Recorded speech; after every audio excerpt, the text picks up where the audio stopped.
Clair here at Sebring. I'm Dan Johnson, and I'm talking with Claire from Clamar Floats. Now, we've talked to some airplane manufacturers that had the Clamar floats on them. For example, we did a story about Flight Design, who uses your floats. But we haven't done just a float-only story. And I think you told me, Claire, that you're the guy. You're the man behind Clamar. So tell us a little more about your history, and maybe we'll touch on some of the airplanes that you've worked with. All right. We're from London, Ontario. That's where my factory is. Okay. And we started 12 years ago, actually interested in building a set of floats for my own Super Cub. Okay. And others saw it, and pretty soon we sold way over 100 sets of floats all around the world. We have them on 23 different types of airplanes now, which is sort of interesting because each one of those kind of its own engineering challenge, isn't it? Because of the strut work and so forth. And as far as the light sport is concerned, about 7 years ago, Flight Design came to me and asked me to design a float for their CT, which I did, and that's how I got into the light sport area. Okay. I sell floats, a lot of floats to the AirCam people. This is what we're sitting under right now, in case the camera doesn't show it. That's right. This is one of my favorite airplanes of all time. Is the twin-engine AirCam, which I consider a great big ultralight. Yes. But so they've embraced your floats, and I know there's quite a few of these. Yes, flying, we right? have many flying, and Glass Air on all their product. I have floats on them all over the world. The Sportsman's and like that. Okay. Yes. And all the Cub derivatives, variants, I should say. I think I have 43 sets of floats on Cubs. Oh my goodness, is that right? Wow. Now, do you work with the Cub Crafters folks as well, or any of the light sport guys in that space? I mean. Yes, we have a set of our new all-electric 2180s on a carbon Cub. And okay, tell us what those terms mean. Okay. 2180, all electric. Okay. Give us both numbers. Some of the floats that we started out with, we used an electro-hydraulic pump system. It was sort of the standard of the industry. And then we made a great attempt to get the weight down. We're substantially below the aluminum equivalent now. Is that right? Yeah, yours are a composite float. Is that correct? We'll come back to that. But finish your first thought. Now, the way we did that was we found that the oil, the hydraulic pumps, all the reservoirs, the lines, the cylinders, represented many pounds. Sounds like a lot of stuff. Yeah. So we went out and studied it carefully, and we've come up with a ball drive actuator that moves the gear up and down. 12 volt. It weighs 1.5 pounds. Wow. It picks up static 100 pounds, but the wheels only weigh 7 pounds, so we got lots of reserve. Wow, yeah, you got a lot of.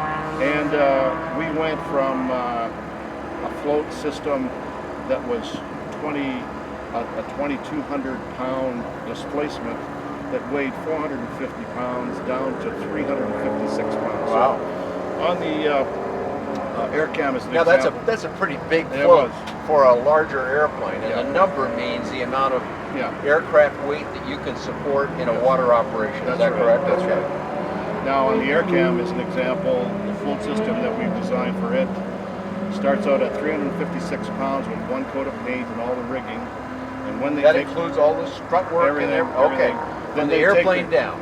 And they take their ground gear off. Yes, of course. So the exchange weight, which is a key word in the float business, is 282 pounds. So the exchange weight is what you're using up of your useful load. Right. Floats actually. Now, again, I want to clarify one thing. This means this is for an amphibious system you're talking about. Well, this is not just a straight float. We manufacture mostly amphib. I'm sure, right. That's what people are interested in. Yes, but we have a lot of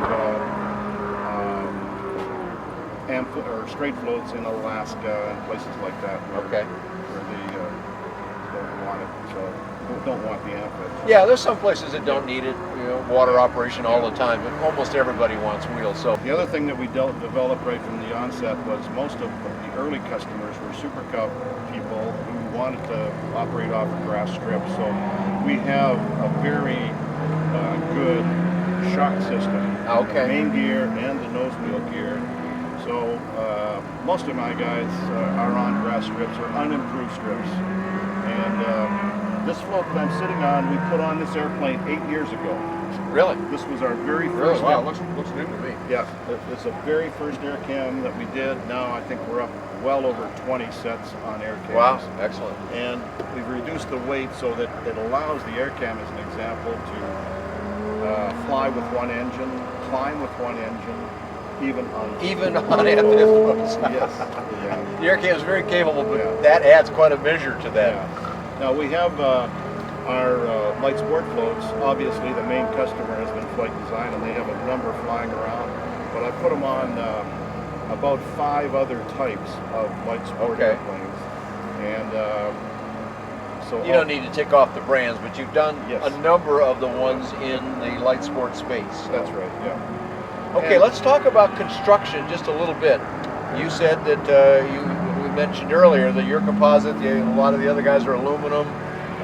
Aluminum is what a lot of people know, but composite is the more modern material. So how did you happen to decide to do composite? Well, we are in London, Ontario, which is the home of diamond. And when I started this 12 years ago, that was a very big factory with a lot of people. And I met a lot of very talented Austrians who brought epoxy resin infusion process to it. So we've been using infusion and epoxy resins, and that's another reason we got the weight out and the strength out. And in 12 years with all these floats flying around, we've never had a composite, not one composite issue. Is that right? Yeah. Wow. Okay. And the composite world has advanced quite a bit in the last even 7 or 8 years, and we attempt to take advantage of every new development, and that's why we got the weight out of these way below the aluminum equivalent, and the strength up. Wow, that's great. Going with a modern material and save weight. Yeah. Some people obviously mistakenly think that composite is great, it's beautiful, but it adds weight versus aluminum. But in your experience with floats, just the opposite. Yeah. Well, the equal size float to this in aluminum is way over 400 pounds. Wow.